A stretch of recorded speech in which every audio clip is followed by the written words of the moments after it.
Harvey, like most of us, was a product of the time and culture into which he was born. Being raised in a small South Dakota town where German culture was the culture, no doubt left its mark. Growing up in a farming family during the Depression also significantly impacted his understanding of how to navigate life, in particular the importance of money and saving anyway and every way you could. As he would later put it, money has life, and for him it clearly did. Witnessing firsthand the impact of FDR's New Deal policies on his home state of South Dakota also influenced him in significant ways, leading him to believe in the value and importance of a progressive approach to governing and to politics. Not long after graduating from college in Brookings, South Dakota, Harvey, inspired by the positive role that government can play in the life of a nation, landed a job in Washington, D.C., beginning a several-year journey up the GS ladder in various government jobs. During this time, at a D.C. cocktail party, he met Barbara Caldwell, a crypto-linguist from Nebraska, who had also settled in our nation's capital. The couple wed and began a family, adding 3 sons in just over 4 years' time: Craig, Eric, and Doug. The family settled for a time in Fort Meade, Maryland, but eventually the grind of the metro, the commuting, perhaps even their work itself, led Harvey and Barbara to pack up their young sons and take the risk of going back to school in pursuit of their PhDs. Harvey in public administration, Barbara in linguistics. Harvey graduated first and accepted a job at the University of Nebraska in Omaha, writing and managing research grants. Meanwhile, Barbara attempted to finish her studies at Syracuse from a distance, something that proved challenging to accomplish. During the family's time in Omaha, I've been told that the Martens' house became known among their son's friends as a good place to be, as the Martens' approach to parenting was attractively open and relaxed by the day's standards. A few years later, Harvey found himself out of a job for an extended period, a time he approached in his characteristically optimistic and focused manner. His sons recall the card table that became his job search center. During this time of work transition for Harvey, and probably before, Barbara had been going through some transitions of her own, reconciling herself to new understandings of her own life's calling and potential, buoyed by the feminist zeitgeist of the time, perhaps a growing awareness that Harvey's innate and inescapable frugality might not have been a good fit with her own sense of life and personal finance. Barbara asked Harvey for a divorce. He was blindsided and deeply disappointed, reportedly telling Barbara in his characteristically emotionally distant way that her decision was inconvenient. And to him, we can certainly understand, it most certainly was. He did his best to keep a stiff upper lip, eventually landing a job in Des Moines at Drake University. He moved into a small apartment before renting a house in the Drake neighborhood, literally across the street from the campus.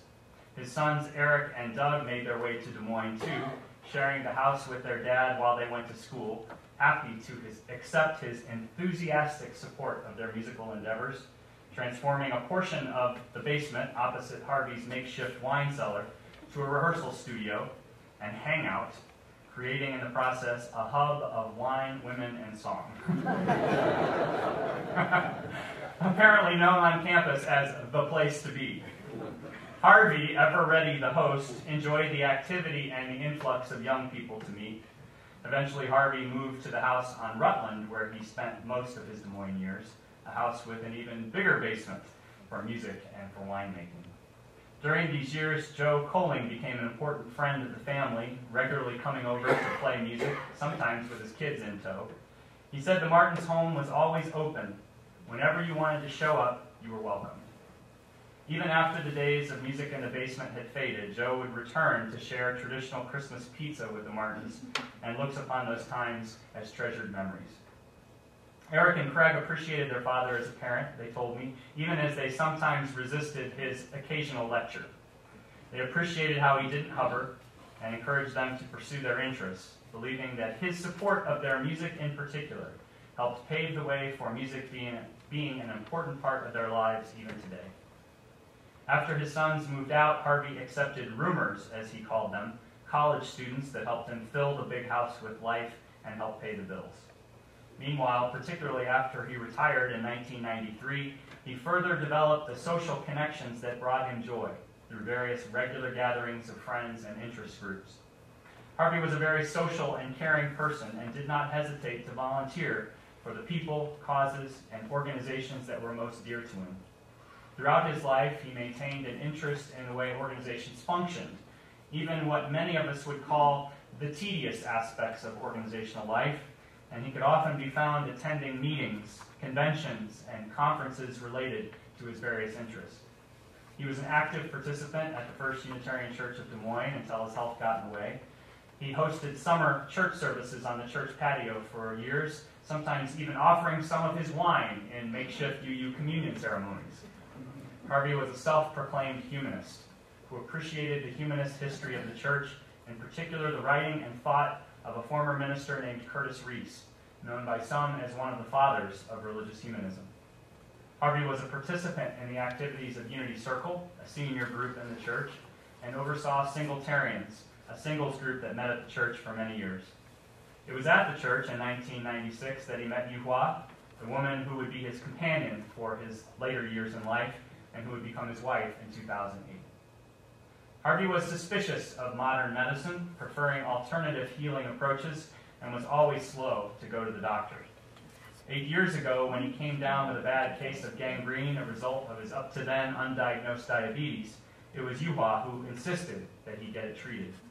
It was her persistence that ultimately saved his life.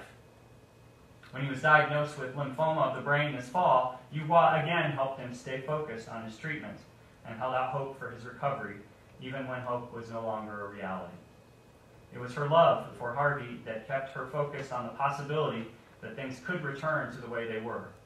And it was her love that embraced him throughout his final months, weeks, and days. I've been told that he was fond of reciting portions of Oliver Wendell Holmes' The Wonderful One-Hoss Shay, a poem about a parson's buggy, which had been crafted so well as to last 100 years, only to finally give way all at once in a relative flash. You get the feeling it sums up how he viewed his own rapid decline in the final months of his life. Here now some of Holmes' words. Have you heard of the wonderful one-hoss shay that was built in such a logical way it ran 100 years to a day? Little of all we value here wakes on the morn of its 100th year without both feeling and looking queer. In fact, there's nothing that keeps its youth, so far as I know, but a tree and a truth. On that final day, what do you think that parson found when he got up and stared around? The poor old shays in a heap or mound, as if it had been milled, to the mill and ground. You see, of course, if you're not a dunce, how it went to pieces, all at once. All at once, and nothing first, just as bubbles do when they burst. End of the wonderful one-hoss shay.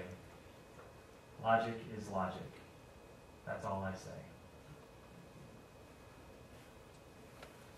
So we say goodbye to you, Harvey. Goodbye to your well-structured, well-navigated, logical life. Thanks for caring in all the ways that you did. Thank you for your public service, for your gifts of hospitality and welcome, and your yearning for a better world. You will be missed. Of course, no one person can sum up the life of another.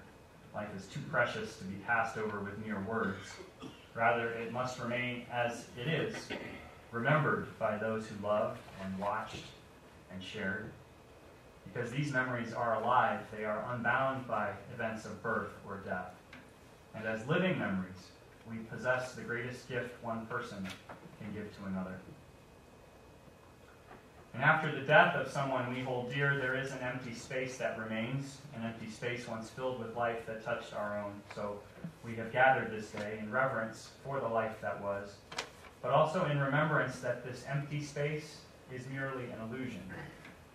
For as it has been written, he whom we have loved and lost is no longer where he was before. He is now wherever we are. We've set aside some time for sharing, storytelling.